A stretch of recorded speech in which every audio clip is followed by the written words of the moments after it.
بسم اللہ الرحمن الرحیم۔ بلاغت قرآن کا مطالعہ کر رہے تھے اور اس میں علم معانی کی بحث چل رہی تھی، تو ہم نے کہا تھا کہ علم معانی جو ہے اس کے 8 میجر ٹاپکس ہیں۔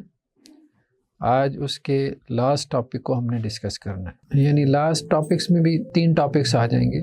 ان میں سے پہلا جو ہے وہ وصل الفصل کا موضوع ہے۔ وصل سے مراد ملا دینا اور فصل کہتے ہیں جدا کر دینے کو، یعنی جب کلام کو واو کے ذریعے ملایا جاتا ہے تو اس کو عموماً وصل کہا جاتا ہے، واو کے ذریعے سے ملایا جاتا ہے، اور جب واو کے بغیر کلام لایا جاتا ہے تو اس کو فصل کہتے ہیں۔ تو وصل اور فصل سے بھی معنی پیدا ہوتے ہیں۔ خاص طور پہ آپ میں سے جن لوگوں کو قرات سننے کا ذوق ہے، تو یہ جو مصری قراء ہیں آپ نے دیکھا ہوگا کہ یہ وقف کر کے معنی پیدا کرتے ہیں۔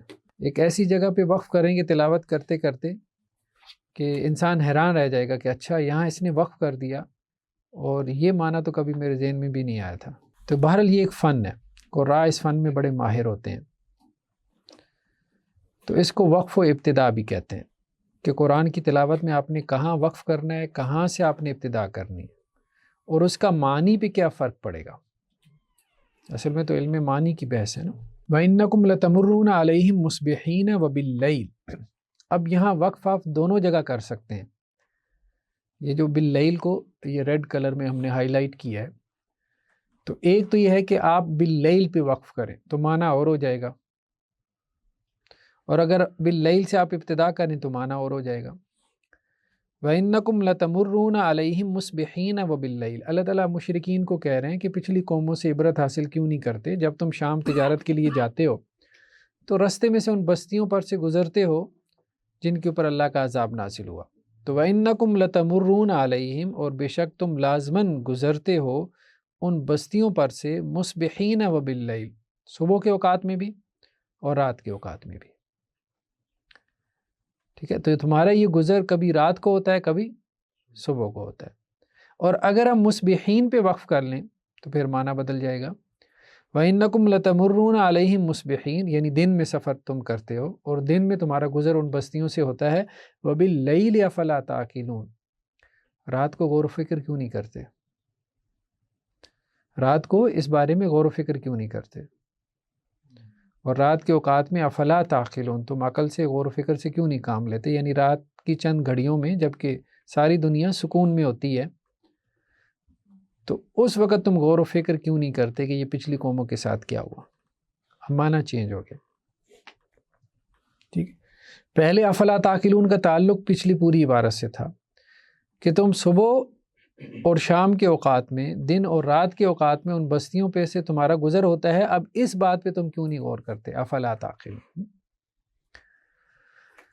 دوسری آیت وَمَا يَعْلَمُ تَأْوِيلَهُ إِلَّا اللَّهُ۔ اللہ تعالیٰ نے آیات کی 2 قسمیں بیان کی نا، ایک آیات محکمات ہیں اور ایک آیات متشابہات ہیں۔ محکم کے بارے میں اللہ نے کہا کہ بھئی ان کا معنی تو بالکل واضح ہے، صریح، اس میں کوئی شک شبہ نہیں۔ کچھ آیات قرآن کی ایسی ہیں جو متشابہ ہیں، نہیں ان کا معنی جو ہے وہ اتنا کلیئر نہیں ہے۔ ٹھیک ہے، جیسے اللہ تعالیٰ کی صفات کے حوالے سے آیات ہیں،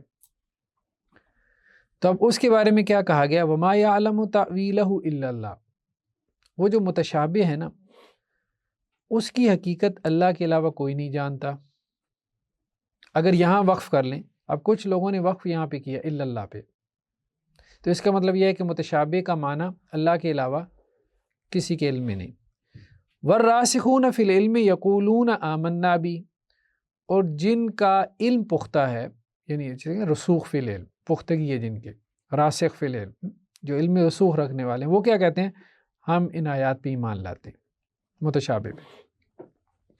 اب اگر وقف کر لیں والراسخون فی العلم پہ، تو اس کا مطلب کیا ہوگا؟ وما یعلم تأویلہ الا اللہ والراسخون فی العلم، کہ متشابہ کی حقیقت اللہ کے علاوہ اور راسخون فی العلم کے علاوہ کوئی نہیں جانتا۔ مطلب عام لوگوں کے علم میں نہیں ہے، لیکن راسخون فی العلم جو ہے وہ متشابہ کی حقیقت، اس کا معنی وہ جان پاتے ہیں۔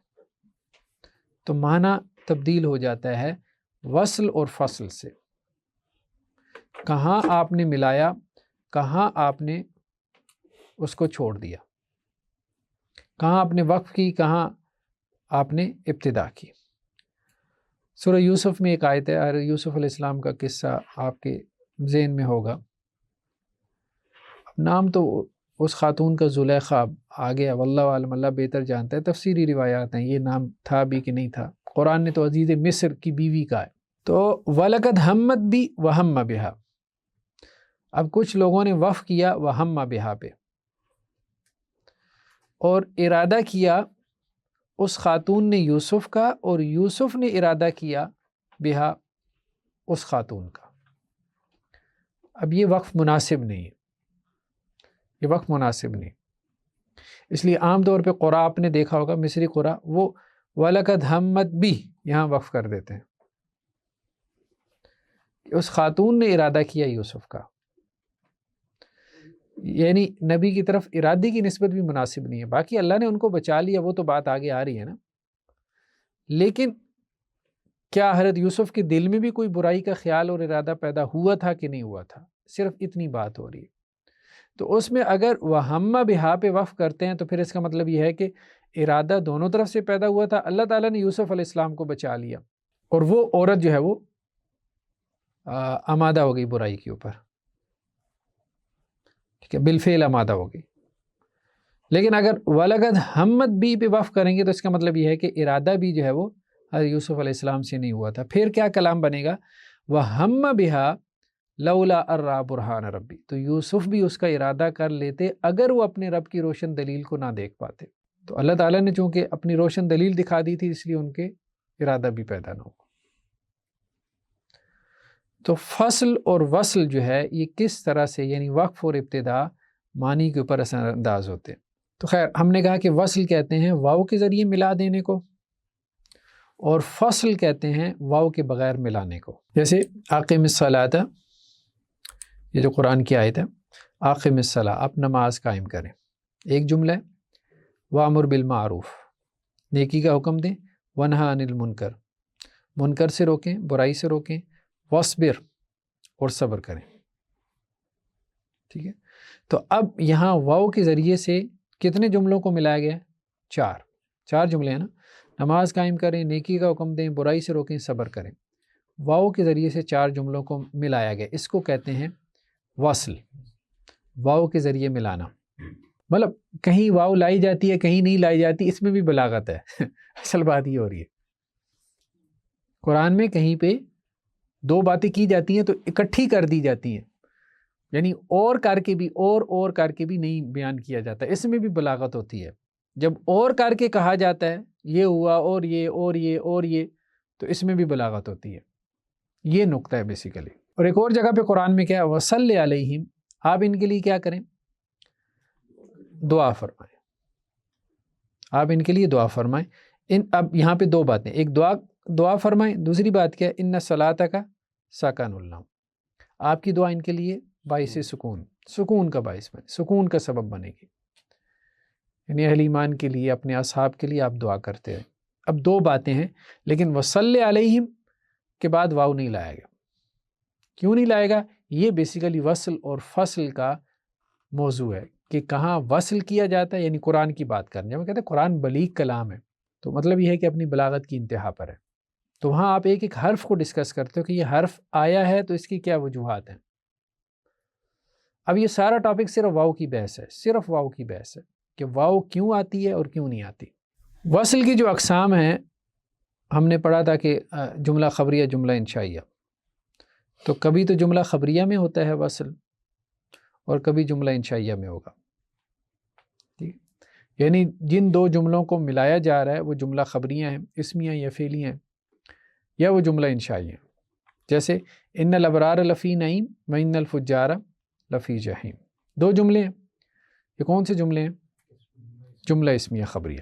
ٹھیک, بے شک نیکوکار لازماً جنتوں میں ہوں گے, اور بے شک فساق و فجار لازماً جہنم میں ہوں گے. اب واو کے ذریعے سے 2 جملوں کو ملایا گیا, ایک میں اہل جنت کا احوال ہے, دوسرے میں اہل جہنم کے احوال ہے. فآواکم وایدکم بنصری ورزقکم من الطیبات, اللہ نے تمہیں ٹھکانہ دیا, اللہ نے تمہاری اپنی غیبی نصرت سے مدد فرمائی اور اللہ نے تمہیں پاکیزہ رزق دیا۔ یعنی مہاجرین کے بارے میں اللہ نے کہا کہ مدینہ کو ٹھکانہ بنا کے اللہ نے تمہیں یہاں ٹھکانہ بھی دیا، مدد بھی فرمائی اور رزق بھی اللہ نے دیا۔ اپنی نعمتوں کو اللہ نے بیان کیا، 3 نعمتوں کو اللہ نے بیان کیا وصل کے ذریعے سے، واو کے ذریعے سے۔ تو یہ کون سا جملہ ہوا؟ جملہ فآواکم، جملہ خبریہ ہو گیا نا، جملہ خبریہ، ٹھیک ہے، فعل ماضی کے ساتھ ہے۔ جملہ خبریہ 2 قسم کا ہوتا ہے، یا اسمیہ ہوتا ہے یا فعلیہ ہوتا ہے۔ تو فعلیہ بھی تو جملہ خبریہ ہو سکتا ہے نا، خبر ایک اللہ تعالیٰ دے رہے ہیں، وہ خبر کبھی ماضی کی ہوتی ہے کبھی مضارع کی ہوتی ہے، تو یہ اوپر ماضی کی خبر ہے، اس کے بعد مضارع کی۔ تو تل ملک من تشاء وتنزع الملک ممن تشاء، جس کو اللہ تعالیٰ چاہتا ہے بادشاہت دیتا ہے، جس سے چاہتا ہے اللہ تعالیٰ بادشاہت چھین لیتا ہے۔ وتعز من تشاء وتذل من تشاء، جس کو آپ چاہتے ہیں عزت دیتے ہیں، جس کو چاہتے ہیں آپ رسوا کر دیتے ہیں۔ تو ایک تو ہے کہ مختلف قسم کے جملہ اسمیہ ہو، جملہ فعلیہ ہو، ماضی کے جملے ہوں، مضارع کے جملے ہوں، ان کو آپس میں ملانا 3-4 جملوں کو، ایک قسم تو یہ ہوگی، ٹھیک۔ دوسری قسم کیا ہے؟ فعل امر کو، فعل نہیں کو، یعنی جملہ انشائیہ کو آپس میں ملانا، جیسے اوپر ہم نے ایک مثال پڑھی، اقم الصلاۃ وامر بالمعروف ونہی عن المنکر واصبر۔ 4 آرڈرز ہیں، 4 احکامات ہیں، چاروں کو واو کے ذریعے ملایا گیا۔ 2 نہیں ہیں، 2 چیزوں سے منع کیا گیا، دونوں کو واو کے ذریعے ملایا گیا، ٹھیک ہے۔ تو وصل جملہ خبریہ میں ہوتا ہے، جملہ انشائیہ میں ہوتا ہے، جملہ اسمیہ میں ہوتا ہے، جملہ فعلیہ میں ہوتا ہے، ٹھیک ہے۔ ولا تصعر خدک للناس، اور لوگوں کے لیے اپنے گالوں کو مت پھیلائیں۔ یہ ابھی بیس بن رہی ہے، ابھی اصل بات ہم نے آگے چل کے کرنی ہے، یہ اصل بات نہیں ہے وصل اور فصل میں ہے۔ ولا تصعر خدک للناس، اور لوگوں کے لیے اپنے گالوں کو مت پھیلائیں۔ ولا تمشِ فی الارض مرحا، اور زمین میں اکڑ کر مت چلیں۔ اچھا جی، اب اصل بات یہ ہے کہ یہ وصل اور فصل کہاں پر ہوتا ہے؟ وصل جو ہے 2 مقامات پر واجب ہے، یعنی بلیغ کلام کے اندر 2 مقامات ایسے آتے ہیں جہاں آپ کو واو لانا ضروری ہو جاتا ہے، ورنہ کلام بلیغ نہیں رہ جاتا۔ یعنی ضروری، واجب کا مطلب ضروری، لغوی اعتبار سے ضروری، جو لغت کو جانتا ہے وہ ضرور واو لائے گا۔ ایک قسم ایسی ہے جو قرآن میں نہیں ہے، اس کی مثال دوسری کی قرآن میں مثال ہے۔ کون سے 2 مقامات ہیں جہاں پہ وصل واجب ہے، یعنی واو لانا ضروری ہے؟ ایک ہے کمال انقطاع مع ایہام، ٹھیک ہے، کمال انقطاع مع ایہام۔ اس میں دو چیزیں ہیں سمجھنے والی۔ ایک ہے کمال انقطاع۔ کمال انقطاع سے کیا مراد ہے؟ منقطع ہونا، مکمل طور پہ منقطع ہونا، یعنی دونوں جملے جو ہے وہ مکمل طور پہ منقطع ہیں۔ کب منقطع ہوتے ہیں؟ جب ایک خبریہ ہو دوسرا انشائیہ ہو۔ تو اس کا مطلب یہ ہے کہ خبر سے آپ انشاء کی طرف چلے گئے، پچھلے جملے سے اگلا جملہ بالکل منقطع ہو گیا نا، تو کمال انقطاع سے یہ مراد ہے۔ یعنی ایک جملہ خبریہ ہو دوسرا کیا ہو؟ انشائیہ ہو، ایک میں خبر ہے دوسرے میں انشاء ہے، تو یہ کمال انقطاع ہو گیا۔ ایہام سے مراد وہم پیدا ہونا، وہم کا پیدا کرنا، یا تو اگر آپ یہاں فصل کریں گے تو وہم پیدا ہو جائے گا، اس لیے وصل واجب ہے۔ جی ہاں، یہ جیسے مثال ہے، اگر وہ کہتے ہیں حل کان کذا، کیا ایسا تھا، کیا ایسا تھا، ٹھیک ہے، اگلے نے آپ سے سوال کیا حل کان کذا، کیا ایسا تھا، تو آپ اس کو کہتے ہیں لا، نہیں، ورحمک اللہ، اللہ آپ پہ رحم کرے۔ اس نے آپ سے سوال کیا ایسا تھا، آپ نے کہا نہیں بھائی اللہ آپ پہ رحم کرے، ٹھیک ہے۔ تو اگر آپ واو ہٹا دیں گے تو کیا معنی بن جائے گا؟ لا رحمک اللہ، ٹھیک ہے۔ آپ اس کو اصل میں بیسیکلی دیکھیں، یہ 2 جملے ہیں، کیا ہیں یہ 2 جملے؟ لا کیا ہے؟ یہ جملہ خبریہ ہے، جملہ خبریہ ہے، ٹھیک ہے، اور رحمک اللہ یہ جملہ انشائی ہے، دعا انشاء میں آتی ہے نا، تو ایک جملہ خبریہ ایک جملہ انشائی ہے۔ تو ہم نے کہا تھا کہ کمال انقطاع یعنی ایک خبریہ ہو دوسرا جملہ انشائیہ ہو، لا کے ذریعے سے آپ اس کو خبر دے رہے ہیں کہ بھائی ایسا نہیں ہے۔ اس نے کہا کہ ایسا ہے، آپ نے کہا لا نہیں، مطلب ایسا نہیں ہے، یہ جملہ خبریہ ہو گیا۔ وَرَحِمَكَ اللہ، اور اللہ آپ پہ رحم کرے، اللہ کی آپ کے اوپر رحمتیں ہوں. ٹھیک ہے، تو وَرَحِمَكَ اللہ یہ جملہ انشائی ہے. تو اب یہاں جملہ خبریہ اور جملہ انشائیہ، اگر یہاں آپ فصل کریں گے، واو نہیں لائیں گے تو وہم پیدا ہو جائے گا. تو اس لیے یہاں پہ واو لانا ضروری ہے، وصل کرنا ضروری ہے. تو کمال انقطاع مع ایہام کا مطلب یہ ہے کہ ایک جملہ خبریہ ہو، دوسرا جملہ انشائیہ ہو، یعنی دونوں جملے مکمل طور پہ منقطع ہیں، ڈسکنیکٹڈ ہیں. مع ایہام یعنی فصل کرنے کی صورت میں وہم پیدا ہو رہا ہو، تو اس لیے آپ کے لیے وصل کرنا واجب ہو جاتا ہے. یہ مراد ہے. توسط بین الکمالین، کمال سے تثنیہ ہے نا، کمالین.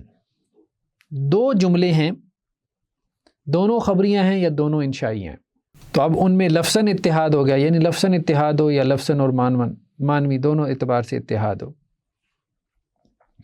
اور دوسرا کیا؟ مناسبت تامہ. دو چیزیں، یہ دیکھیں نا آپ اس پہ، توسط بین الکمالین، دو چیزیں، اتحاد خبر و انشاء. یعنی وہاں پہلے ہم نے کیا پڑھا تھا؟ ایک جملہ خبریہ دوسرا انشائیہ. یہاں کیا ہے؟ دونوں جملے خبریاں ہیں یا دونوں انشائیہ. یہ ہے اتحاد خبر و انشاء. پہلی چیز یہ ہو گئی کہ دونوں جملہ خبریہ یا دونوں جملہ انشائیہ. اور دوسری چیز کیا ہے؟ مناسبت تامہ ہو دونوں میں. مناسبت تامہ اس کی آگے 4 قسمیں ہیں. مناسبت تامہ کی آگے 4 قسمیں ہیں: اتحاد، تماثل، تقابل اور تضاعف. اتحاد سے کیا مراد ہے؟ مسند یا مسند الیہ ایک ہو. تماثل سے کیا مراد ہے؟ مسند یا مسند الیہ شریک وصف ہو. تقابل مسند یا مسند الیہ ضد ہوں ایک دوسرے کی. اور تضاعف میں کیا ہے؟ مسند و مسند الیہ باہمی طور ایک دوسرے پہ موقوف ہوں. یعنی دو جملے ہیں جو کہ سیم ہیں اور ایک دوسرے کے اوپر کسی اعتبار سے ڈیپینڈ کر رہے ہیں. بس سادہ سے معنی میں ایک دوسرے کے اوپر کسی اعتبار سے کیا ہے؟ ڈیپینڈ کر رہے ہیں. معنوی اعتبار سے ایک دوسرے کے ساتھ ربط میں ہے. وَلَا تُصَعِّرْ خَدَّكَ لِلنَّاسِ وَلَا تَمْشِ فِي الْأَرْضِ مَرَحًا. دو جملے ہیں، دونوں کیا ہیں؟ انشائی ہیں.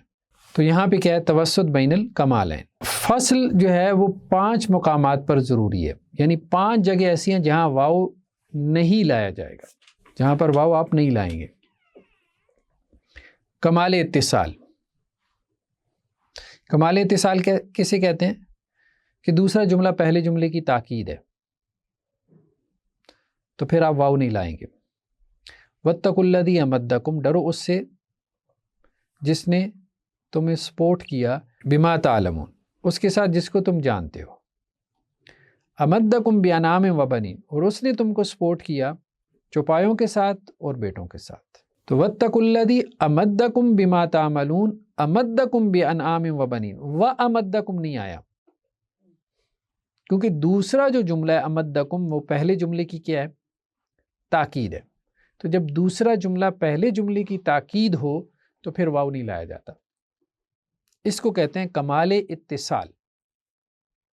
دونوں جملوں میں کمال درجے میں اتصال موجود ہے. کمال انقطاع،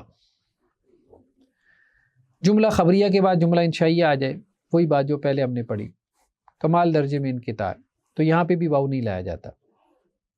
وَلَا تَسْتَوِي الْحَسَنَةُ وَلَا السَّيِّئَةُ، نیکی اور برائی برابر نہیں ہو سکتی. اب یہ جملہ خبری ہے. ادفع باللتی ہی احسن، برائی کو دور کریں اچھائی کے ساتھ. یہ جملہ انشائی ہے، درمیان میں واو نہیں لائی گئی کیونکہ کمال انقطاع. تو کمال اتصال میں بھی واو نہیں آتی، کمال انقطاع میں بھی واو نہیں آتی. تیسرا کیا ہے؟ شبہ کمال اتصال. کمال اتصال نہیں ہے لیکن اس کا شبہ پڑ رہا ہے، اس سے مشابہ چیز موجود ہے. دوسرا جملہ پہلے جملے کے کسی سوال کا جواب ہو، اس کو کہتے ہیں کمال اتصال کا شبہ پڑنا. ایک ہے نا پہلے جملے کی تاکید ہے، تو تاکید میں تو آپ اس کو ریپیٹ کر رہے ہیں نا، تو یہاں اس کو کمال اتصال اس نے پہلے ایک سوال ہوا اب اس کا جواب ہے، تو اتصال تو ہے لیکن کمال درجے کا نہیں ہے. یعنی وہی بات نہیں ہو رہی لیکن یہ ہے کہ اس کا تسلسل تو ہے اس بات کا، تو اس لیے کمال اتصال کا شبہ پڑ گیا. سوال اور جواب میں ایک تسلسل تو ہوتا ہے معنوی. قال یا نوح انہ لیس من اہلک، تو اللہ نے کہا کہ اے نو بے شک وہ آپ کا جو بیٹا ہے وہ آپ کے اہل و عیال میں سے نہیں ہے، انہ عمل غیر صالح، بے شک اس کا جو عمل ہے وہ صالح نہیں ہے۔ تو اب یہاں دو باتیں ہو گئی نا، انہ لیس من اہلک، انہ عمل غیر صالح، انہ لیس من اہلک، کہ آپ کا بیٹا آپ کے اہل و عیال میں سے نہیں ہے۔ اب یہاں ایک سوال پیدا ہوتا ہے، کیسے نہیں ہے؟ اب بات سمجھ، ایک سوال پیدا ہوتا ہے نا، کیسے نہیں ہے؟ ظاہر بات ہے ان کا تو بیٹا تھا، انہ لیس من اہلک، کہ آپ کا بیٹا آپ کے اہل و عیال میں نہیں ہے۔ اب اس سوال کا جواب دیا گیا انہ عمل غیر صالح، کہ اس کا عمل جو ہے وہ نیک نہیں ہے۔ تو معنوی اعتبار سے جو ہے وہ ایک سوال جو پچھلے جملے سے ایک سوال پیدا ہو رہا تھا اس کو اگلے جملے نے ایڈریس کر دیا، اس کو کہتے ہیں شبہ کمال اتصال۔ تو اب ان دونوں جملوں میں واو نہیں لائی گئی، کہ یہ دو باتیں نہیں ہو رہی، ابھی ایک ہی بات چل رہی ہے، اگلی بات پہ ابھی آپ نہیں پہنچے۔ شبہ کمال انقطاع، یہ تھوڑا سا مشکل ہے، لیکن یہ ہے کہ یہ اصطلاحات مطلب اس کے اوپر مغز ماری کرنے کا نا کم از کم ایک فائدہ، دماغ کھل جاتا ہے، دماغ کو گہرا سوچنے کی عادت پڑ جاتی ہے۔ شبہ کمال انقطاع، کمال انقطاع نہیں ہے لیکن اس کا شبہ۔ کمال انقطاع کیا تھا؟ ایک جملہ خبریہ دوسرا انشائیہ، ٹھیک ہے؟ تو شبہ پڑ رہا ہے کمال انقطاع کا، کمال انقطاع نہیں ہے۔ یہ کیا ہے کہ ایک جملے سے پہلے دو جملے موجود ہوں اور اس جملے کا عطف جو ہے پہلے جملے پر معنی کے اعتبار سے درست ہو لیکن دوسرے پر نہیں۔ جیسے وَإِذَا خَلَوْا إِلَىٰ شَيَاطِينِهِمْ، جب وہ تنہا ہوتے ہیں اپنے شیاطین کے پاس، قالوا، وہ کہتے ہیں، اِنَّا مَعَكُمْ، بے شک ہم تمہارے ساتھ ہیں، اِنَّمَا نَحْنُ مُسْتَهْزِئُونَ، سوا اس کے نہیں ہم تو مذاق کر رہے تھے، اللہ یستہزئ بہم، اللہ تعالیٰ ان کا مذاق اڑاتا ہے۔ اب یہاں دو جملے، ایک قالوا اور ایک اِنَّا مَعَكُمْ، قالوا اور اِنَّا مَعَكُمْ، دو جملے۔ جو تیسرا جملہ ہے نا اللہ یستہزئ بہم، اس کا عطف پہلے جملے پہ بھی پڑھ سکتا ہے، قالوا پہ بھی، اور اِنَّا مَعَكُمْ پہ بھی پڑھ سکتا ہے، ٹھیک ہے؟ لیکن پہلے جملے پہ اس کا عطف صحیح ہو معنوی اعتبار سے، دوسرے جملے پہ صحیح، تو اس کو کہتے ہیں شبہ کمال انقطاع۔ اگر ہم کہیں وَإِذَا خَلَوْا إِلَىٰ شَيَاطِينِهِمْ، جب وہ تنہا ہوتے ہیں اپنے شیاطین سرداروں کے پاس، وہ کہتے ہیں، قالوا، وہ کہتے ہیں، اگر ہم درمیان میں سے اس کو سکپ کریں اس عبارت کو اور اس کے اوپر عطف ڈال دیں اگلے کا، اللہ یستہزئ بہم، وہ کیا کہتے ہیں؟ اللہ ان کا مذاق اڑاتا ہے،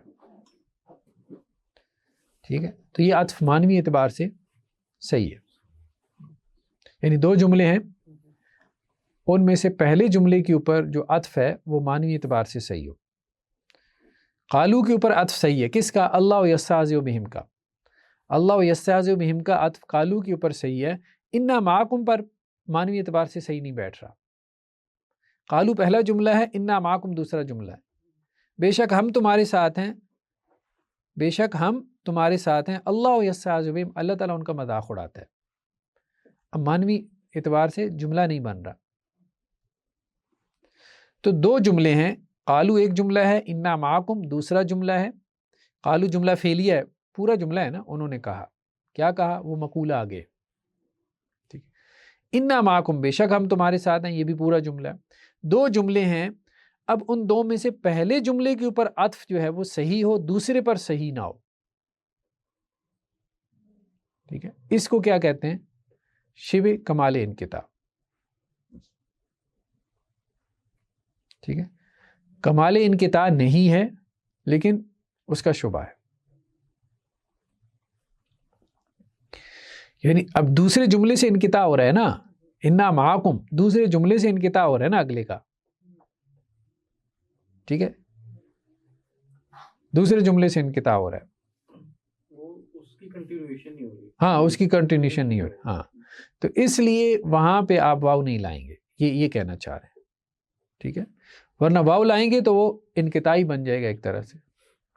توسط بین الکمالین، تو اگر عطف میں کوئی معنی موجود ہو، یعنی عطف میں واو لانے میں کوئی معنی ہے، تو اس کو توسط بین الکمالین کہتے ہیں۔ یہاں معنی کیا ہے؟ وہ یہ کہتے ہیں کہ جی دو چیزیں ہیں، یعنی بلغاء یہ کہتے ہیں کہ دو چیزیں ہیں کہ یہ دونوں جملے حکم میں مشترک نہیں ہیں. دو جملے یعنی منافقین کا ایک بات کی گئی اور ایک اللہ عز و جل کی. دیکھیں نا، انما نحن مستہزئون، ایک استہزاء وہ ہے جو منافقین کر رہے ہیں، ایک مذاق ہوا ہے جو کہ منافقین اڑا رہے ہیں، اور ایک استہزاء اس کی نسبت اللہ کی طرف ہے. دونوں جو استہزاء ہیں وہ برابر نہیں ہیں، دونوں استہزاء برابر نہیں. انما نحن مستہزئون، منافقین کا استہزاء وقتی عارضی ہے، اور اللہ نے جو ان کا مذاق اڑایا ظاہر بات اس کا لیول ہی اور ہے. اللہ نے جو ان کے ساتھ استہزاء کیا اس کا لیول ہی اور ہے، وہ تو دائمی ہے، ہمیشہ کی ان کی آخرت برباد ہوگی. تو دونوں استہزاء برابر نہیں. ٹھیک ہے، جب دونوں استہزاء برابر نہیں ہیں تو اب یہ توسط بین الکمال ہے. اگر آپ واو لائیں گے تو وہ برابر ہو جائیں گے، پھر وہ برابر ہو جائیں گے. یعنی ایک کا دوسری کے اوپر عطف پڑ جائے گا نا، پھر وہ استہزاء میں شبہ پڑ جائے گا برابری کا. تو اس لیے واو نہیں لایا گیا تاکہ استہزاء میں فرق رہے. پچھلی والی ہے، وہاں اور معنی میں ہے، یہاں اور معنی میں.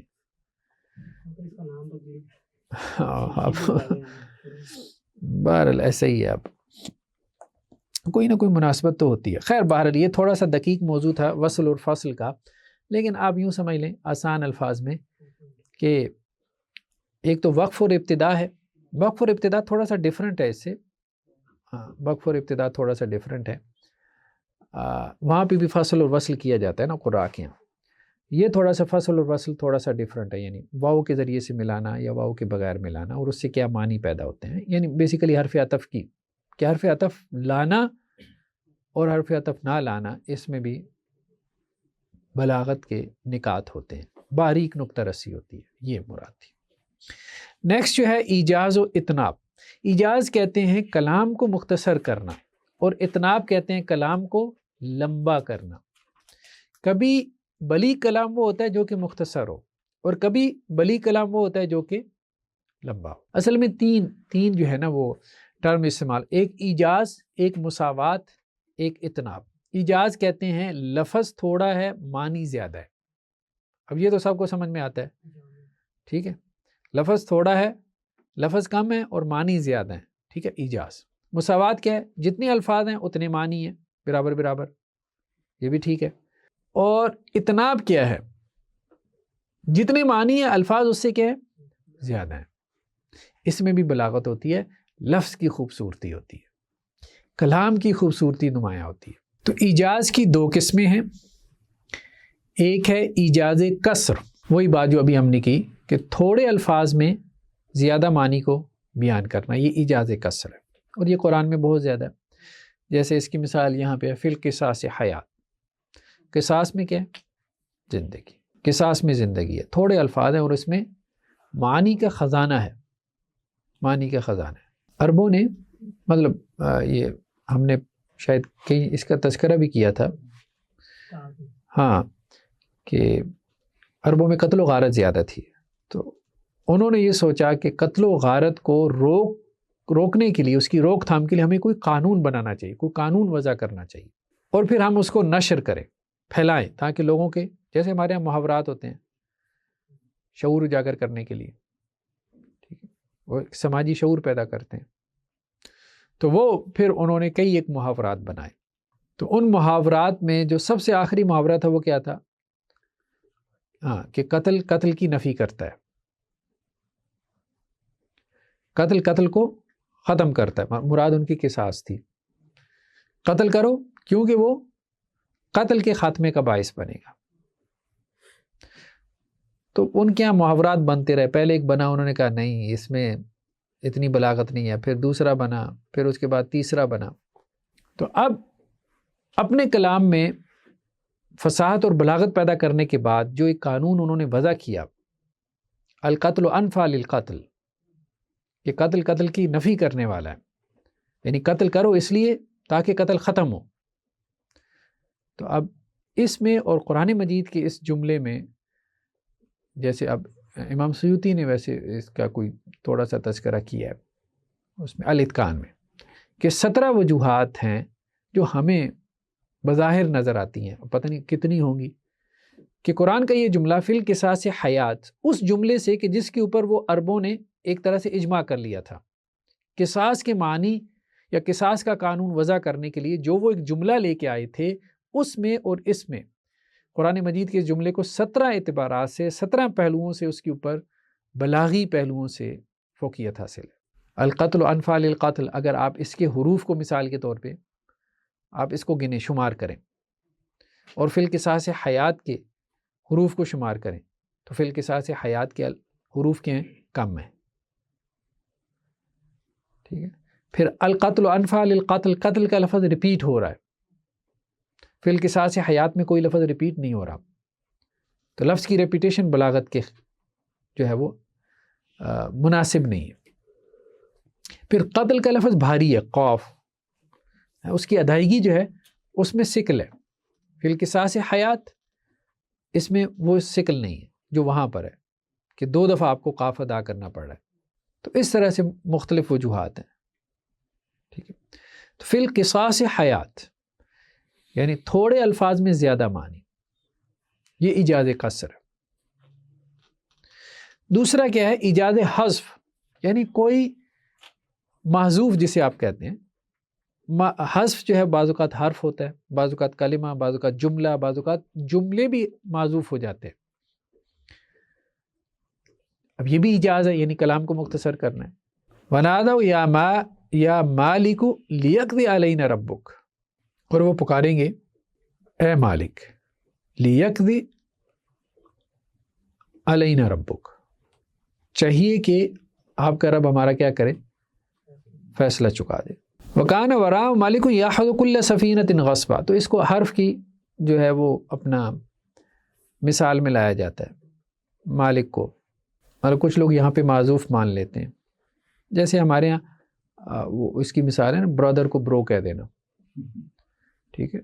تو وہ حروف کو آپ کیا کرتے ہیں، کچھ کو اپنا وہ کر لیتے ہیں۔ دوسرا کیا ہے؟ کسی کلمے کو، کلمے سے مراد یہ ہے کہ کوئی موصوف کی جو صفت ہے وہ معذوف ہو۔ وَكَانَ وَرَاءَ مَالِكٌ يَأْخُذُ كُلَّ سَفِينَةٍ غَصْبًا، یعنی حضرت خضر علیہ السلام کے اور موسیٰ علیہ السلام کے قصے میں وہ بادشاہ کیا کرتا تھا، وہ ہر کشتی کو، کل سفینۃ، ہر کشتی کو، یہاں پہ کیا مراد ہے، کون سی کشتی کو غصب کرتا تھا؟ جو صحیح ہوتی تھی، مطلب صالحہ۔ دوسرا کیا ہے؟ جملہ، فَقُلْنَا اضْرِبْ بِعَصَاكَ الْحَجَرَ، تو ہم نے کہا حضرت موسیٰ علیہ السلام سے کہ آپ اپنا عصا کیا کریں، پتھر پر ماریں۔ فَانْفَجَرَتْ، اور اس پتھر سے کیا ہوا؟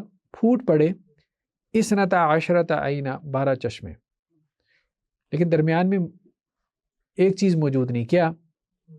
انہوں نے مارا، فَضَرَبَ، لیکن انڈرسٹوڈ ہے نا، انڈرسٹوڈ ہے، کلام سمجھ میں آ رہا ہے، لیکن ایسا تو نہیں ہوا کہ اللہ تعالیٰ نے کہا کہ آپ پتھر پہ ماریں اور 12 چشمے نکل پڑے، نہیں، انہوں نے مارا اور پھر 12 چشمے نکل، یہ مراد ہے۔ تو جملہ معذوف ہے۔ نیکسٹ کیا ہے؟ زائد از جملہ، یعنی ایک سے زیادہ جملے معذوف ہو جاتے ہیں۔ انا انبئکم بتأویلہ، میں بتاؤں گا تم کو اس کی تعویل، یعنی وہ جو حضرت یوسف علیہ السلام کے ساتھ جس قیدی نے قید خانے میں جو ہے وہ وقت گزارا تھا، تو بادشاہ کو جب خواب آیا مصر کے، تو اس نے اپنے حواریوں سے، مشیروں سے پوچھا، تو وہ خواب کی تعبیر بتانے سے عاجز آ گئے۔ تو اب وہ خادم جو تھا، جو جیل سے رہائی پا چکا تھا، حضرت یوسف علیہ السلام کا ساتھی رہ چکا تھا، تو اس نے کہا کہ میں جانتا ہوں ایک شخص کو جو جیل میں قید ہے، وہ اس کی تعبیر بتا سکتا ہے بادشاہ کے خواب کی۔ تو انا انبئکم بتأویلہ فارسلون، تو تم کیا کرو، مجھے بھیجو۔ یوسف ایھا الصدیق، یوسف اے سچے، درمیان میں کلام کیا ہے کہ انہوں نے اس کو بھیجا اور وہ وہاں گیا اور اس نے یوسف علیہ السلام سے گفتگو کی اور اس نے کہا اے یوسف، لیکن بات انڈرسٹوڈ ہے۔ تو ایک واقعہ بیان ہو رہا ہے، اس میں بہت ساری چیزیں کیا ہیں، معذوف کر دی گئی، یہ ایجاز ہے۔ نیکسٹ کیا ہے؟ اتناب، یعنی بات کو لمبا کرنا۔ حافظوا علی الصلوات والصلاۃ الوسطیٰ، اتناب کی آگے مثالیں کیا ہیں؟ ذکر الخاص بعد العام، عام کے بعد خاص کا ذکر کرنا، یعنی اتناب کے بھی مقاصد ہوتے ہیں، ان میں سے ایک یہ ہے، ٹھیک ہے، کہ خاص کے بعد عام کا ذکر کرنا یا عام کے بعد خاص کا ذکر کرنا۔ تو حافظوا علی الصلوات والصلاۃ الوسطیٰ، نمازوں کی حفاظت کرو اور درمیانی نماز کی۔ تو یہ کون سی قسم ہو گئی؟ نہیں، ذکر الخاص بعد العام، ٹھیک ہے، عام کے بعد خاص، یعنی صلوات میں بھی جو ہے الصلاۃ الوسطیٰ آ گیا تھا، لیکن اس کی خاص اہمیت بیان کرنے کے لیے اس کو علیحدہ سے بیان کر دیا۔ نیکسٹ کیا ہے؟ ذکر العام بعد الخاص، خاص کے بعد عام۔ رب اغفر لی ولوالدی ولمن دخل بیتی مؤمنا وللمؤمنین والمؤمنات۔ اب خاص کیا ہے؟ یس والدین، اے میرے رب مجھے بخش دے، میرے والدین کو معاف فرما دے، اور جو بھی داخل ہو میرے گھر میں مومن۔ وللمؤمنین والمؤمنات، اور مومن مردوں کو بھی اور مومن عورتوں کو بھی۔ تو ذکر العام بعد الخاص۔ اب دیکھیں مومن مردوں میں اور مومن عورتوں میں تو والدین بھی داخل تھے نا، لیکن پہلے خاص کا ذکر کیا، پھر اس کے بعد عام کا تذکرہ کیا، یعنی ان کی اہمیت کے پیش نظر۔ جب ہم بھی دعا کرتے ہیں تو ہم یہ کہتے ہیں یا اللہ تمام مومن مردوں اور عورتوں کی مغفرت فرما، لیکن ساتھ میں ہمارے اساتذہ کی بھی فرما، ہمارے والدین کی بھی، ٹھیک۔ تو ایک اسلوب ہے خاص اہمیت دینے کی۔ تکرار بھی کیا کرتا ہے؟ کلام میں جو ہے وہ تاکید پیدا کرتا ہے، اس کو ایمفیسائز کرتا ہے۔ کلا سوف تعلمون ثم کلا، یہ بھی اتناب کی ایک قسم ہے، ہرگز نہیں تم جان جاؤ گے، پھر ہرگز نہیں تم جان جاؤ گے۔ یعنی کلام میں زور پیدا کرنے کے لیے آپ ایک بات کو کیا کرتے ہیں؟ ریپیٹ کرتے ہیں۔ اعتراض، جملہ معترضہ جسے کہتے ہیں، یعنی گفتگو کرتے کرتے اپنے درمیان میں کوئی بات کر دی جس کا اگلے پچھلے کلام سے کوئی تعلق نہیں ہے، ٹھیک ہے۔ وَيَجْعَلُونَ لِلَّهِ الْبَنَاتِ، اور وہ اللہ کے لیے تو بیٹیاں بناتے ہیں، یعنی مشرکین مکہ کی بات ہو رہی ہے کہ اللہ کے لیے بیٹیاں انہوں نے اسائن کی، کہتے تھے نا فرشتے اللہ کی بیٹیاں۔ آگے کیا؟ وَلَهُم مَا يَشْتَهُونَ، اور اپنے لیے جو انہیں پسند ہے، یعنی بیٹے۔ درمیان میں کیا ہے؟ سبحان، یہ اعتراض ہے، جملہ معترضہ، اللہ اس سے پاک ہے۔ اعتراض کا لغوی معنی کیا ہے؟ کیونکہ اعتراض تو ویسے اردو لغت میں سمجھتے ہیں کہ کسی پہ اعتراض کی، ہاں نہیں، وہ تو آبجیکشن کے معنی میں نہیں ہے، ٹھیک ہے، ہاں مطلب ہاں درمیانے کلام میں کوئی کسی بات کا آ جانا، عارض سے ہے نا، عارض کوئی رکاوٹ۔ تو ایک کلام چل رہا تھا، اس میں ایک رکاوٹ آ گئی، پھر اس کے بعد وہ ڈسکنٹینیو ہو گیا، پھر اس کے بعد دوبارہ وہ کلام کنٹینیو ہو گیا۔ نیکسٹ کیا ہے؟ احتراز، کلام میں پیدا ہونے والے وہم کو دور کرنا۔ کلام میں کوئی وہم پیدا ہو سکتا تھا، لیکن آپ نے اتناب کے ذریعے سے اس وہم کو دور کیا۔ وَاضْمُمْ يَدَكَ إِلَىٰ جَنَاحِكَ، اللہ تعالیٰ نے موسیٰ علیہ السلام سے کہا کہ آپ اپنا بازو کیا کریں؟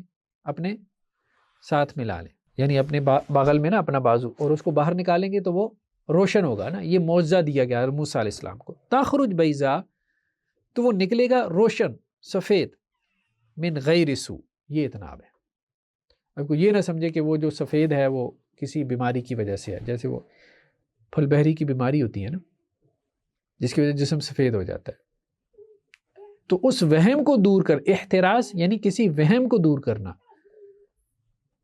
اس کے لیے کلام کو لمبا کرنا۔ تو من غیر سوء، بغیر کسی برائی کے۔ تتمیم یعنی کوئی ایسی قید لانا جو بلاغت کا فائدہ دے، کلام مکمل ہے اس قید کے بغیر بھی۔ وآت المال، اور اس نے دیا مال، ذوی القربہ، رشتہ داروں کو۔ کلام کے تمام ارکان موجود ہیں، ٹھیک ہے۔ مثال کے طور پہ یہاں پہ رکنین کیا ہیں؟ دو رکن کیا ہیں؟ فاعل اور مفعول دونوں موجود ہیں۔ وآت المال ذوی القربہ والیتامى والمساکین، لیکن ساتھ میں ایک قید لائی گئی علی حبہ، تو یہ بلاغت کا فائدہ دے رہی ہے، ایک مزید اضافی نقطہ بتا رہی ہے۔ اس مال کی محبت انسان کے اندر شدید ہے، تو محبت کے باوجود اس نے وہ مال اللہ کے راستے میں دیا، تو یہ اس انسان کی خوبی ہے۔ تو تین ہم نے کہا تھا، ایک ایجاز ہے، ایک اتناب ہے، اور ایک مساوات۔ مساوات کی مثال کیا ہے؟ ان اللہ یامر بالعدل والاحسان وایتاء ذی القربى، اللہ تعالیٰ حکم دیتا ہے عدل کا، احسان کا، رشتہ داروں کو نوازنے کا، وینہی عن الفحشاء والمنکر والبغی، اور منع کرتا ہے بے حیائی سے، منکرات سے اور ظلم سے۔ جتنے الفاظ اتنے معنی۔ چلیں جی، لاسٹ ہمارا جو ٹاپک ہے وہ ہے علم معنی کا قصر اور خلاف۔ قصر اور خلاف، قصر اور خلاف جو ہے یہ بیسیکلی حصر پیدا کرنے کے لیے آتا ہے۔ حصر کہتے ہیں کسی مفہوم کو لاک کر دینا۔ تاکید میں اور حصر میں فرق ہوتا ہے۔ تاکید ہوتا ہے زور کلام، کلام میں زور پیدا کرنا۔ حصر ہوتا ہے اس مفہوم کو وہاں پہ لاک کر دینا، بند کر دینا۔ تو قصر جو ہے اس کی کئی قسمیں ہیں، طرق قصر جنہیں کہتے ہیں، نفی و استثناء کے ساتھ آتا ہے۔ تو نفی و استثناء کی مثال کیا ہے؟ وَمَن يَغْفِرُ الذُّنُوبَ إِلَّا اللَّهُ، نہیں معاف کرے گا گناہوں کو مگر اللہ۔ ٹھیک ہے، تو نفی اور استثناء کے ذریعے سے جو حصر پیدا ہوتا ہے نا وہ سب سے قوی ہوتا ہے۔ لا الہ الا اللہ، اللہ کے سوا کوئی معبود نہیں، یعنی معبودیت کو آپ نے اللہ کے ساتھ لاک کر دیا، بند کر دیا۔ معبودیت اللہ کی ذات کے علاوہ کہیں پہ بھی نہیں پائی جاتی، یہ حصر ہے۔ دوسرا ہے انما، انما بھی کلمہ حصر ہے، لیکن اس کا حصر جو ہے نا وہ اتنا شدید نہیں ہوتا، ٹھیک ہے، اتنا اس میں زور نہیں ہوتا جتنا نفی اور استثناء کے حصر میں ہوتا ہے۔ انما یخشى اللہ من عبادہ العلماء، کہ سوائے اس کے نہیں اللہ سے ڈرتے ہیں اس کے بندوں میں سے علماء۔ اب کیا علماء ہی اللہ سے ڈرتے ہیں؟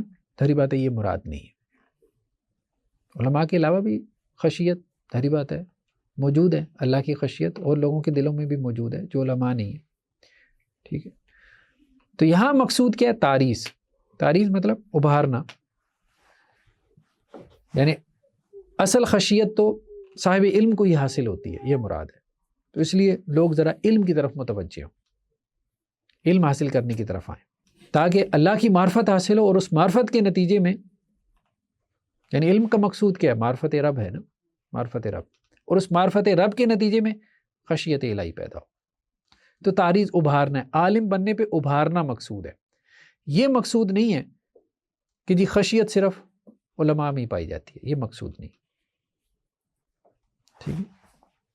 انما کا صحیح ترجمہ کیا کر سکتے ہیں؟ ہمارے یہاں کوئی لفظ اس طرح سے نہیں ہے، صرف کا ترجمہ کر دیتے ہیں بعض لوگ، ٹھیک ہے۔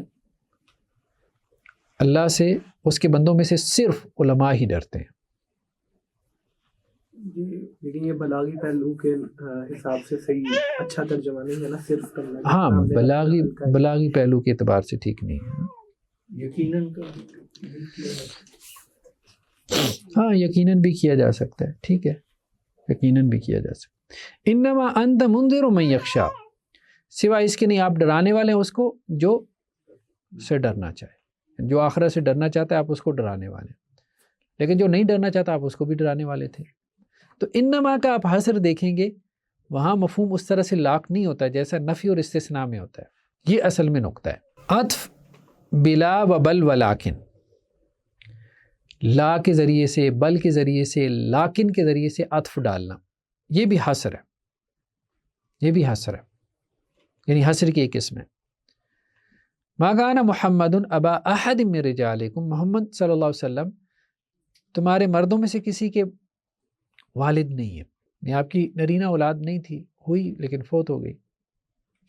ولیکن رسول اللہ، اب یہ حصر ہے، ولیکن رسول اللہ وخاتم النبیین، کیونکہ لیکن کے ذریعے سے عطف ڈالا جا رہا ہے، لیکن اللہ کے رسول اور خاتم النبیین ہیں۔ اب اس میں کلام میں حصر ہے، یہ نہیں ہے، یہ ہیں، یہ ہے۔ اصل ان کی مطلب شناخت کیا ہے کہ اللہ کے رسول اور خاتم النبیین ہے۔ تو ختم نبوت کو اور رسالت کو لاک کیا گیا اللہ کے رسول صلی اللہ علیہ وسلم کی ذات میں۔ اور مرد کے باپ پر نفی کس لیے کی گئی خاص طور پر؟ مرد کے باپ ہاں کس لیے کی؟ ہاں، یہ دیکھیں نا پیچھے واقعہ کیا چل رہا ہے، حضرت زید علیہ السلام کا واقعہ چل رہا ہے نا، وہ آپ کے بیٹے تھے نا، متبنہ تھے، اڈاپٹڈ چائلڈ تھے آپ کے. تو اللہ کے رسول صلی اللہ علیہ وسلم نے ان کی شادی کر دی حضرت زینب سے، وہ نہیں ہوا. وہ پیچھے وہی چل رہا ہے کہ فلما قضا زید منہا وطرا. ختم نبوت سے پھر کیا بنا؟ اس کا تعلق ختم نبوت سے کیا بنا؟ نہیں مرد کا باپ نہ ہونا ختم نبوت کو لنک کرنا آپس میں. نہیں وہی تو ہم بات کر رہے ہیں نا کہ اصل میں دو بات ہے نا، دو باتیں یہاں پر بیان ہو رہی ہیں. ایک تو پچھلا کلام ہے نا، ٹھیک ہے، پچھلا کلام ہے تو اس کا تعلق پچھلے کلام کے ساتھ ہے، حضرت زید علیہ السلام کے واقعے کے ساتھ ہے. ما کان محمد ابا احد من رجالکم، مطلب وہ اعتراض کر رہے تھے نا مشرکین مکہ کے، محمد صلی اللہ علیہ وسلم نے جو ہے وہ اپنے بہو سے شادی کر لی، وہ یہ اعتراض کر رہے تھے نا. تو اس اعتراض کو رفع کرنے کے لیے کہا گیا کہ محمد صلی اللہ علیہ وسلم کی تو نرینہ اولاد ہی نہیں ہے، تو انہوں نے جو ہے وہ کہاں سے اپنی بہو سے شادی کر لی. اس اعتراض کو رفع کرنے کے لیے یہ بات لائی گئی. تو وہ تو آپ کے اڈاپٹڈ چائلڈ تھے حضرت زید جو تھے. یعنی کہ اس آیت کا مین مقصد ختم نبوت نہیں ہے، ضمناً بھی میں ذکر کرتے ہیں. نہیں یہ نہیں. اس کو کہتے ہیں بلاغت میں التفات، ہی آگے آ رہا ہے. التفات کیسے کہتے ہیں؟ ایک مضمون سے دوسرے مضمون کی طرف پھر جانا، ٹھیک ہے. یعنی یہاں آپ یوں کہیں کہ آیت میں ضروری نہیں ہوتا کہ ایک ہی مضمون بیان ہو رہا ہو، یا گفتگو میں ظاہری بات ہے کوئی بھی گفتگو ہے اس میں ضروری نہیں ہوتا کہ ایک ہی مضمون کے گرد ساری گفتگو گھوم رہی ہو.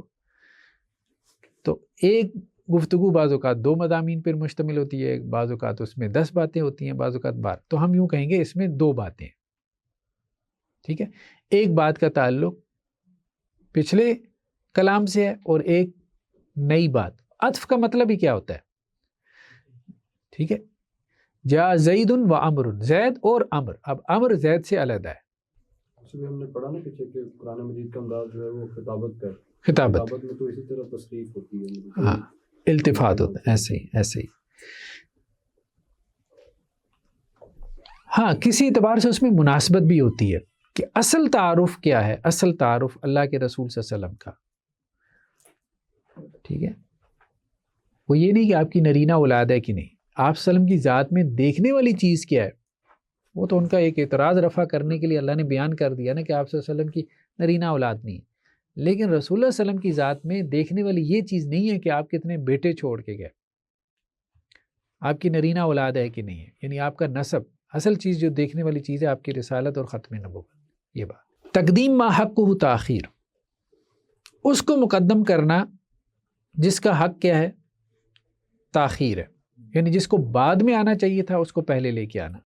ایاک نعبد، نعبد کا سے ایاک نعبد، جملہ فعلیہ. اور نستعین کا یعنی مفعول کو مقدم کر دیا. مفعول بعد میں آتا ہے فعل کے، لیکن اس کو مقدم کر دیا.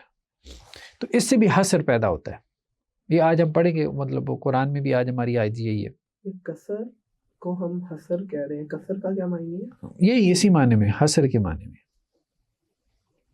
یعنی کہ یہ ساری باتیں بیان کر رہے ہیں عرب کے معاشرے کو دیکھتے ہوئے، ان کے لٹریچر کو دیکھتے ہوئے وہاں ایسا ہوتا تھا، اللہ نے اسی کو اپنایا ہے. جی ایسے ہی. اقسام قصر، قصر کبھی حقیقی ہوتا ہے کبھی اضافی ہوتا ہے.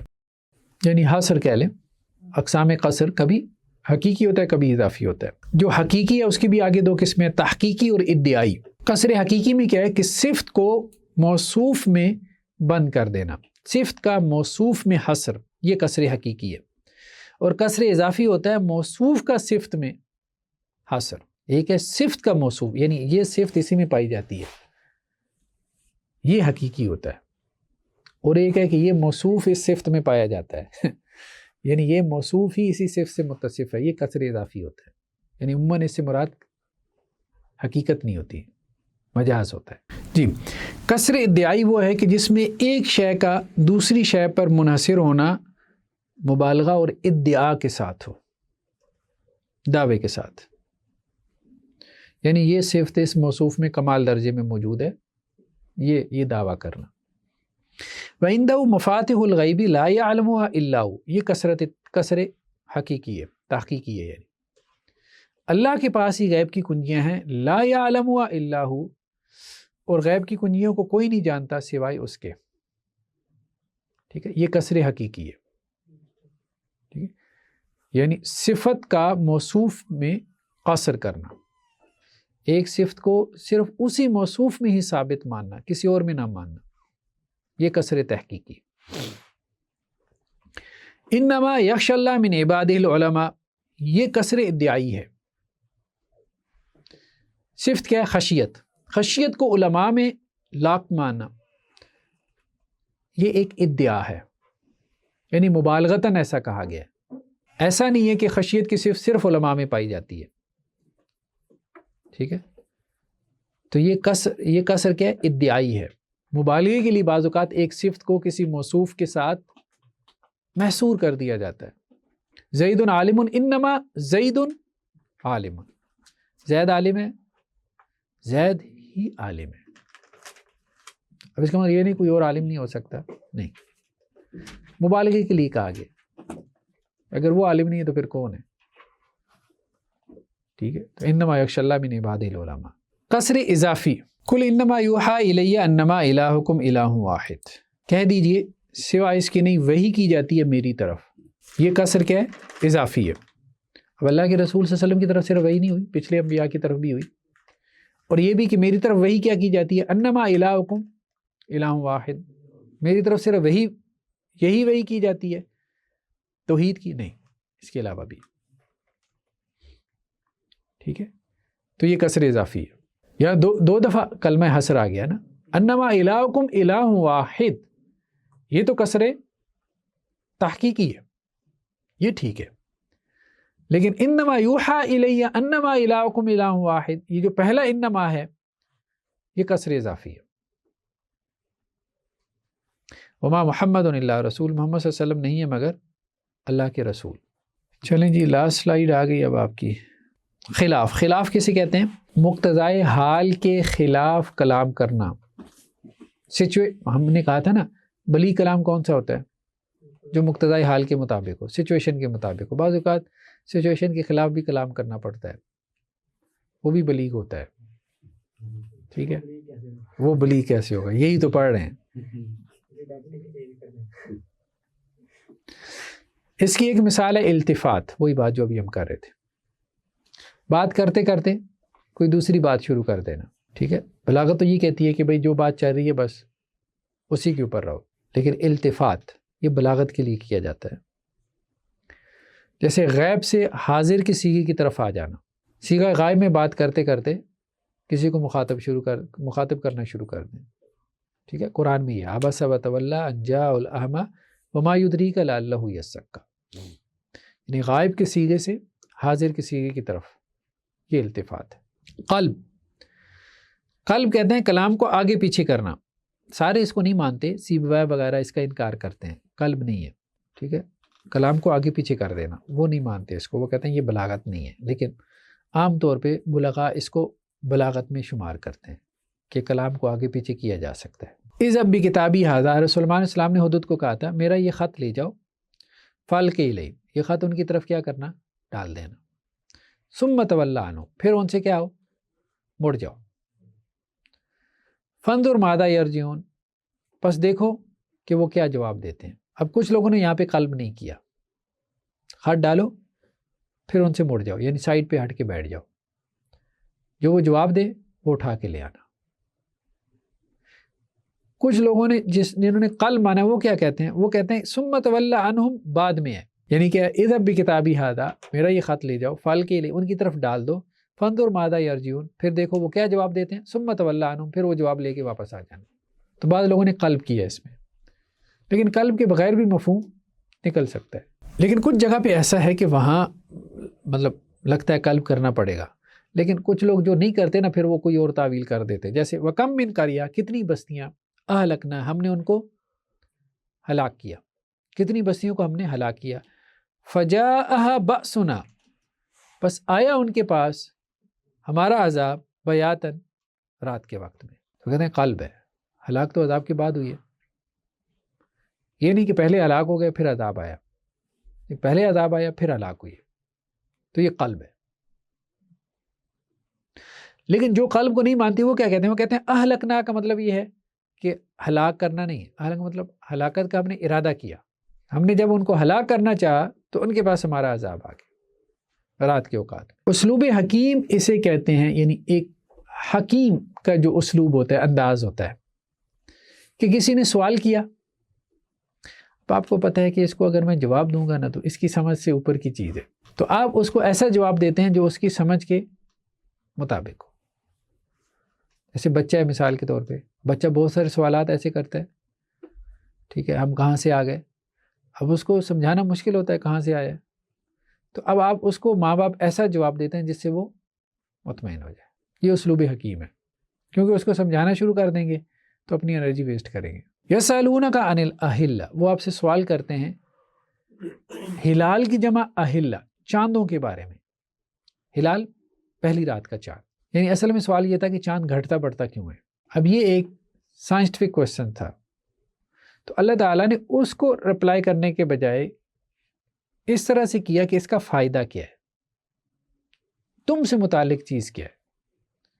کل ہی مواقیت للناس والحج، کہہ دیجئے کہ یہ جو ہے چاند کا گھٹنا بڑھنا، یہ کیلنڈر کا کام دیتا ہے لوگوں کے لیے اور تمہارے حج کے لیے بھی۔ تجاہل عارفانہ، تجاہل عارفانہ یہ لفظ آپ نے سنا ہوگا، یعنی جانتے بوجھتے جاہل بن جانا، جانتے بوجھتے انجان بن جانا۔ انکساری والا معاملہ نہیں، مجھے تو نہیں پتا، مجھے تو نہیں پتا، حالانکہ پتا ہو پتا ہو، ٹھیک ہے۔ تو اس میں مقصد کیا ہوتا ہے؟ مختلف قسم کے مقاصد ہوتے ہیں، بعض اوقات تعجب کے لیے، اب بچے کو آپ چھیڑتے کہتے ہیں مجھے نہیں پتا، ٹھیک ہے، اور بعض اوقات توبیح کے لیے بھی، زجر و توبیح کے لیے بھی، ڈانٹ ڈپٹ کے لیے بھی، اگلے اچھا مجھے بتاؤ ذرا تم، ضرور تو بھی مقصود پتا ہوتا ہے آپ کو، تم بتاؤ کیسے کرو گے یہ کام، اب ایک تھوڑی ہوتا ہے کہ ہمیں نہیں پتا۔ افسحر ھذا ام انتم لا تبصرون، کیا یہ جادو ہے یا تم دیکھ نہیں رہے؟ ٹھیک ہے، چلیں جی، علم معنی ہمارا کمپلیٹ ہوا۔ تو ذکر و حذف نہیں پڑھیں گے؟ ذکر و حذف کا تھوڑا بہت آیا ہے، ذکر قصر میں آیا ہے، تفصیل سے ہم نے نہیں دیکھا۔ پہلے آیا تھا ذکر حذف کا، اچھا ہو گیا، چل۔ تو اب نیکسٹ ہمارا ہوگا علم بدی، علم بدی کے ساتھ ہمارا انشاءاللہ سے یہ بلاغت کا چیپٹر مکمل ہو جائے گا، یعنی کلام کو خوبصورت کیسے بنانا ہے، حسن کیسے پیدا کرنا ہے اس میں، ٹھیک ہے۔ چلیں جی، سبحانک اللہم و بحمدک، نشہد ان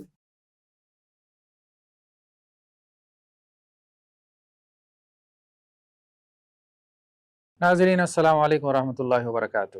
مسجد الرحمن اینڈ کمیونٹی سینٹر کے تحت ہمارے بہت سے پروجیکٹس چل رہے ہیں، اس میں ویلفیئر کے پروجیکٹ ہیں، جیسے کہ راشن پروگرام ہے، اسی طرح سے medical camps, monthly medical camps لگائے جاتے ہیں۔ آج کل بچوں کا challenge your self ten agers کا پروگرام چل رہا ہے، 13 سے 24/7 وہ ہمارے پاس رہتے ہیں، 7 ڈیز کی ورکشاپ ہے، اسمارٹ فون اسکرین کے ایڈکشن سے نکالنے کے لیے، اور بہت سارے اس طرح کے تربیتی اصلاحی پروگرام چل رہے ہیں، حفظ کلاس چل رہی ہے، ہمارے ایس ڈی این کے پروگرامز ہیں، ہمارا ایس ڈی این اسٹوڈیو کے نام سے ویب سائٹ ہے، اس پہ کورسز ہیں، یہ سب کورسز فری میں اویلیبل ہیں۔ چینل کے اوپر ہمارے جو ہے ویکلی بیسس کے اوپر ہمارے کورسز اپلوڈ ہو رہے ہوتے ہیں، پوڈ کاسٹ ہیں، تربیتی اصلاحی پروگرامز ہیں، ان سب کے اوپر ہماری کوئی منتھلی 1 ملین کے قریب کاسٹ آ رہی ہے، ہمارے سارے اس ادارہ جاتی پروگرامز کی، اسٹوڈیوز کی، اسی طرح سے ہمارے دعوتی اور اصلاحی پروگرامز ہیں، ہمارے ویلفیئر کے پروجیکٹ ہیں، ہماری مسجد کا پروجیکٹ ہے، اور ہماری تربیہ ورکشاپس وغیرہ ہیں۔ تو اس میں ہمارے ساتھ کنٹریبیوٹ کریں، جو بھی لوگ کنٹریبیوٹ کرنا چاہتے ہیں تو ان کے لیے ہم جو ہے وہ نیچے ڈسکرپشن کے اندر اپنا اکاؤنٹ نمبر جو ہے وہ ہم شیئر کر دیں گے، یا اپنا واٹس ایپ نمبر شیئر کر دیں گے، اس پہ ہم سے کانٹیکٹ کر کے وہ ہم سے رابطہ کر سکتے ہیں۔ جزاکم اللہ خیر، السلام علیکم ورحمۃ اللہ وبرکاتہ۔